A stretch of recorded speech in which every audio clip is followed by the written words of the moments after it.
Welcome to ARB news. Visakha జిల్లా భీమిలి మండలం పరిధిలో గల తాళ్లవలస పంచాయతీలో దివంగత నేత నందమూరి తారక రామారావు స్థాపించిన తెలుగుదేశం పార్టీ 44వ ఆవిర్భావ దినోత్సవ వేడుకలు తెలుగుదేశం పార్టీ సీనియర్ నాయకులు సింగపూర్ బుజ్జిరాజు ఆధ్వర్యంలో ఘనంగా నిర్వహించడం జరిగింది. వేడుకల్లో భాగంగా పంచాయతీ నాయకులు తెలుగుదేశం పార్టీ జెండా ఆవిష్కరణ చేసి జై తెలుగుదేశం, జై ఎన్టీఆర్ అంటూ నినాదాలతో హోరెత్తించారు. అనంతరం పార్టీ స్థాపన నుంచి పార్టీ కోసం అహర్నిశలు శ్రమించే నాయకులను బుజ్జిరాజుతో పాటు పంచాయతీ ఎంపీటీసీ కోరాడ రమణులు ఘనంగా సన్మానించారు. కార్యక్రమాన్ని ఉద్దేశించి సింగపూర్ బుజ్జిరాజు మాట్లాడుతూ తెలుగువారి ఆత్మగౌరవం నుంచి పుట్టిన పార్టీ తెలుగుదేశం పార్టీ అని అన్నారు. తెలుగుదేశం పార్టీ గెలుపు కార్యకర్తల కష్టం మీద నిలబడిందని తెలిపారు. అలనాడు అన్న ఎన్టీఆర్, నేడు చంద్రన్న పాలనలో రాష్ట్రంలో పేదలకు నిజమైన సంక్షేమం అందుతుందని అన్నారు. ఈ కార్యక్రమంలో తాళవలస పంచాయతీ నాయకులు, కార్యకర్తలు, అభిమానులు, ప్రజలు అధిక సంఖ్యలో పాల్గొన్నారు.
పేదవారందరికీ ₹2 కిలో బియ్యం, అర్హులైన పేదవారందరికీ ఇల్లు, మరి బీసీలకి ఎనలేని సౌకర్యాలు కల్పించి బీసీలని మంచి మార్గంలో నడిపించి రాజకీయంగా చైతన్యం నింపి పైకి తీసుకొచ్చిన పార్టీ ఏదైనా ఉందంటే అది ఒక్క తెలుగుదేశం పార్టీ.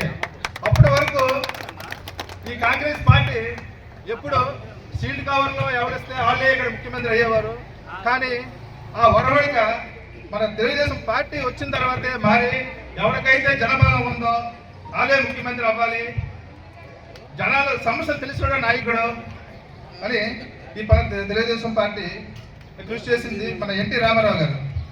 అదే పందాలో తర్వాత పగ్గాలు చేపట్టిన మన నారా చంద్రబాబు నాయుడు గారు కూడా ఆ విధమైన పథకాలు తీసుకొచ్చి ప్రతి బీసీ వ్యక్తికి రాజ్యాధికారం వచ్చేలా ప్రయత్నం చేశారు. అదే మార్గంలో మన నారా లోకేష్ గారు కూడా ప్రయత్నం చేసి పార్టీని ముందుకు నడిపించాలని మనం కోరుకుంటూ ఇక్కడికి వచ్చిన ప్రతి ఒక్కరికి నాకు ఉదయపూర్వక నమస్కారాలు తెలియజేసుకుంటూ 84 నుంచి పార్టీలో ఉన్న సీనియర్ 4-5 ఉన్నారు. వాళ్ళకి చాలామంది ఉన్న మన కళ్ళు ముందు ఉన్న చాలామంది నాయకులకి మనం గౌరవం సన్మానం చేయవలసిన అవసరం ఉంది. కాబట్టి